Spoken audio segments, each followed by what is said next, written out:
Hey, buddy, did you come for the story? Oh, geez, we got Sundae here, too. You guys got to get out of the way. All right, hello, patrons of the Read Aloud. I am Mr. Gallen, and I've been told that you guys want to hear some stories. So, I don't have a lot of children's books at my house, but I do have a children's book of my favorite movie, which is Star Wars The Empire Strikes Back. And in case you were wondering, Empire is the superior Star Wars movie in any way, shape, or form. Best one ever made. If you disagree with my opinion, you can put something in the comments below. Don't worry about that. All right. So today I'm going to start us off on Star Wars The Empire Strikes Back. A long time ago, in a galaxy far, far away, it is a dark time for the rebellion. Although the Death Star has been destroyed, Imperial troops have driven the rebel forces from their hidden base and pursued them across the galaxy. Evading the dreaded Imperial Starfleet, a group of freedom fighters led by Luke Skywalker has established a new secret base on the remote ice world of Hoth. The evil Lord Vader, obsessed with finding young Skywalker, has dispatched thousands of remote probes into the far reaches of space. Unbeknownst to the rebel forces, one of those probes was headed for Hoth. Commander Luke Skywalker galloped across the wind-swept ice slopes of Hoth on his Tauntaun. He was tired and cold. He had been exploring the snowy slopes for half a day and still hadn't come across any life forms. That meant the chances were good that there were no Imperial troops on Hoth. The rebel forces would be safe here. He was about to return to the command center when he noticed a fiery object falling from the sky. Looking through his electro binoculars, he watched the object crash behind a hill of snow. It was probably a meteorite. Echo 3 to Echo 7, Luke called in his comlink. Han, old buddy, do you read me? Loud and clear, kid, came the familiar voice of Han Solo. What's up? I don't pick up any life readings, Luke reported. There's a meteorite that hit the ground near here, and I want to check it out. Luke clicked off his transmitter. Then, his snow tauntaun shuddered and let out a nervous whine. Luke heard a monstrous howl all around him. A large shadow suddenly fell over him. Luke looked up. A huge 3-meter-tall creature, completely covered with thick white fur, was now towering over him. Before Luke could reach for his laser pistol, he was hit across the face by the creature's giant white paw. It was the last thing he felt before falling unconscious into the snow. When Luke awoke, he was dangling upside down. His feet were tied to the roof of an ice cave. His arms were extended just above the floor. He pulled himself up and tried to untie his feet, but could not. Exhausted, he let himself drop back down into the hanging position. Just then he heard a monstrous howl again. The same creature that had attacked him outside was now lumbering toward him from behind an ice pillar. Luckily, Luke saw that his lightsaber was stuck a meter away from him. He tried to swing closer and closer to the lightsaber and strained desperately to reach it, but was unable to do so. Then, he squeezed his eyes shut tight and began to concentrate. Before long, he felt the power of the Force flow through his body and reach his fingertips. He extended his fingers toward the lightsaber. With the ice creature only centimeters away, the lightsaber jumped into Luke's hand. He ignited the weapon and cut himself loose from the ceiling. Landing on his feet, he swung the sword, wounding the ice creature. Then, he ran out of the cave and into the dark evening.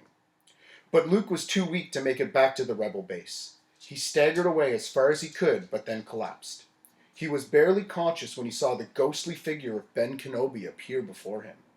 Ben, he asked weakly. You will go to the Dagobah system, said Ben. Dagobah system, Luke muttered. There you will learn from Yoda, the Jedi Master who instructed me, said Ben. And with that, Ben faded away, just as mysteriously as he had appeared. Seconds later, Luke blacked out. And now, time for a break.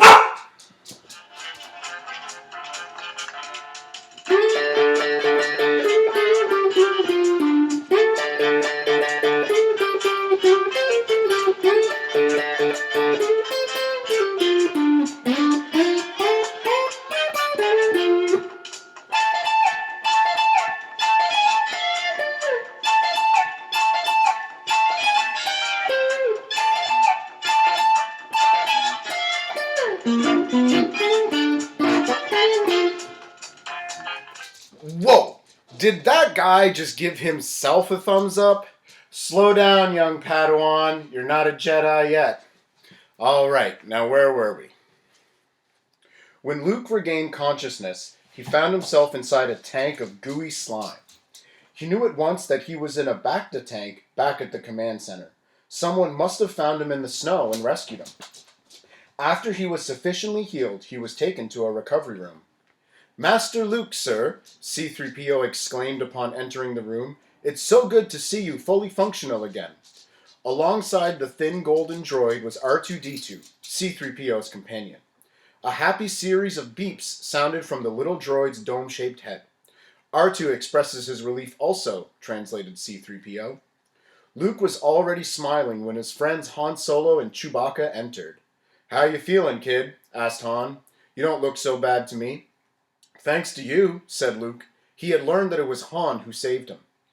Just then, an alarm sounded in the station. "Headquarters personnel, report to command center," came a voice over the loudspeaker. Han and the droids raced to the command center.